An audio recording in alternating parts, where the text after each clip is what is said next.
ସୁପ୍ରଭାତମ୍। ଆଜିର ପଞ୍ଚାଙ୍ଗ ଓ ଅମୃତ ବଚନ।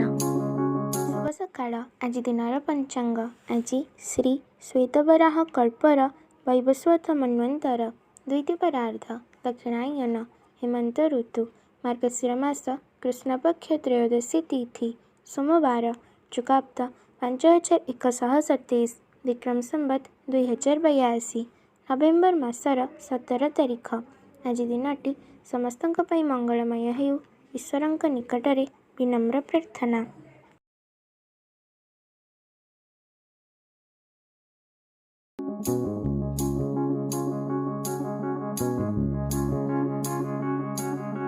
ଆମେ ଏହି ସଂସାରକୁ ସତ୍ୟ ମନେକରି ଭ୍ରମବଶତଃ ନିଜର ସ୍ୱାର୍ଥ ଓ ଅଧିକାର ରକ୍ଷା ନିମନ୍ତେ ପ୍ରାଣପଣେ ଶତବାଧା ବିଘ୍ନର ଦାଉ ସହି ଦିନରାତି ଲାଗିଥାଉ।